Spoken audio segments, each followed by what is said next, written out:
It's really exceptional to be in high school and to have the kind of caliber of people that are speaking to you and to be getting the kind of thought leadership that you have from both Foley and the other partners that they bring together through this program, and to be sitting in this kind of an environment to discuss it. I didn't have that opportunity. I became an entrepreneur, but to be honest with you, I didn't have much of anything academically that provided me any kind of context until I got out of college. So I think it's really wonderful that at this stage in the game, you're already starting to think about what it takes to develop a business and develop those skills and understand what's involved with that. So I think it's a really wonderful thing. I'm going to talk to you today about a couple of things. First, I'm going to give you a little bit of my life path as to how I got there. First, a little bit of personal background, a little bit of professional background as to what we do as a company. You can see some of that up here. And I'll be giving you a little bit of insight of what I think it means to be an entrepreneur. And then lastly, I'll be giving you a little bit of advice relating specifically to human resources and being an entrepreneur as a whole. Make sense?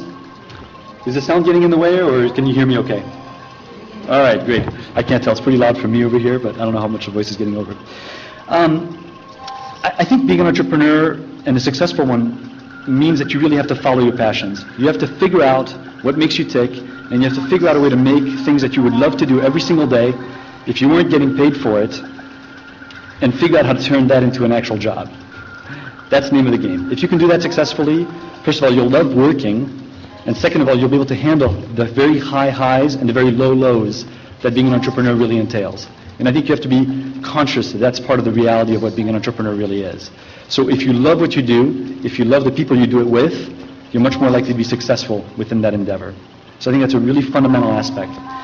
In my case, it took me quite a while to figure out what my calling was. It was always there when I look back as to what I did and how my path developed, but it took me 2 or 3 steps to finally get to a stage where I really got my stride and really got into what I'm really good at and what I enjoy to do. I got started developing games in high school, and specifically I was involved at the time on something that was really burgeoning, which at the time wasn't called the internet, and as a matter of fact there was no graphics. It was the web. The web didn't exist, but the internet, the network that allowed you to communicate, existed, but the web didn't exist. So imagine no browser, no graphics, and we used to create these games that were all word games, where you'd travel by saying, I'm going west, I'm going east, I'm going north, and you'd get to different places. And we created these very complicated, sophisticated worlds. And in high school, I managed to finagle somehow an ability to bring a computer into the school and to spend 3 of my classes working on this, which for me was awesome.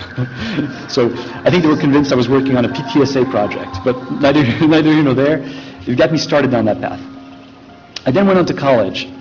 And in college, and I'll talk about this a little bit later, I think college is really important, not because necessarily of the technical skills you might acquire to perform a given task, but because of the way that it helps you structure the way you think.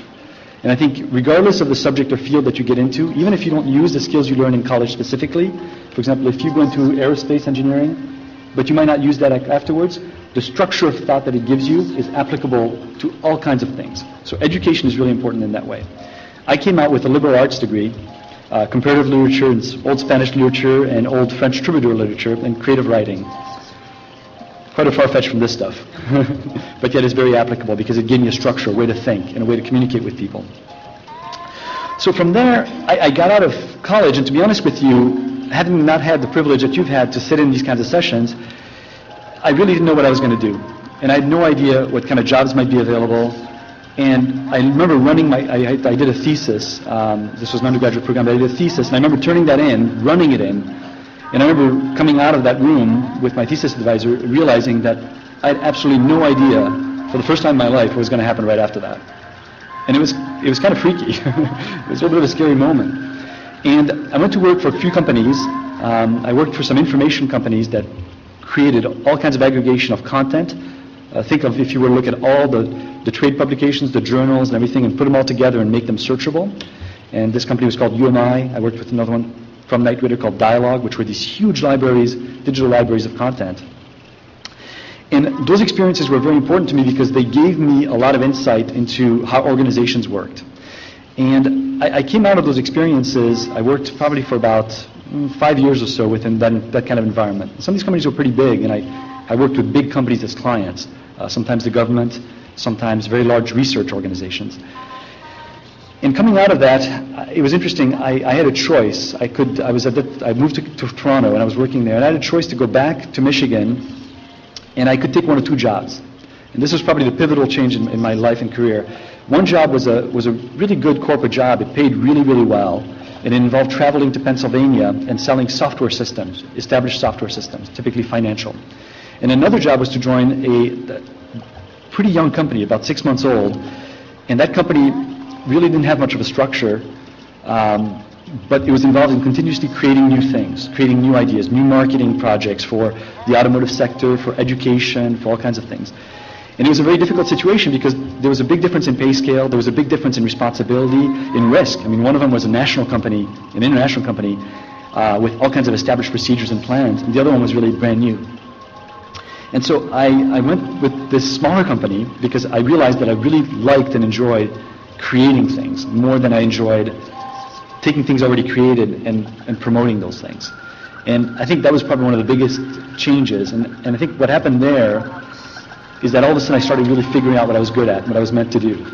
And that's essentially developing what you're seeing on the screen, which are web-based applications. So you're seeing, for example, here on the left side was a 3D model. On the right-hand side was a video we shot. We superimposed the two to explain a technology for seats.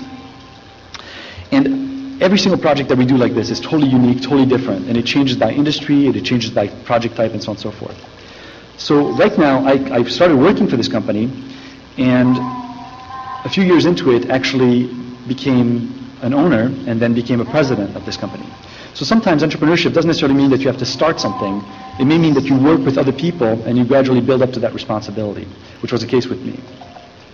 So now I'm the president of this company. We have about 300 clients. We're about 12 years old. We have about 60 staff.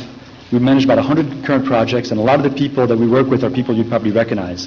Everything from the Whitney restaurant to the Detroit Symphony Orchestra, Detroit Science Center, to Detroit Regional Chamber, to all kinds of universities, to the usual suspects in the automotive sector that you're seeing up on the screen, and many others. So it's really fun because we get to shape and pick the clients that we work with and influence what we work on every single day. So with that in mind, let me give you a little bit of insight of what I think is entailed in being an entrepreneur. The first thing that I mentioned is the biggest highs, the highest highs, and the lowest lows. You have to be ready to understand that being an entrepreneur is not easy. You carry the burden of the whole organization on your shoulders. The financial responsibility, the human resources responsibility, the strategic direction, and so on and so forth. Even if you work with many people in a management role, in a partner role or whatever, that responsibility and burden still falls on your shoulders. So you have to be ready to assume that responsibility. It's not an easy task. You also have some important things that I think are critical in making up a good entrepreneur.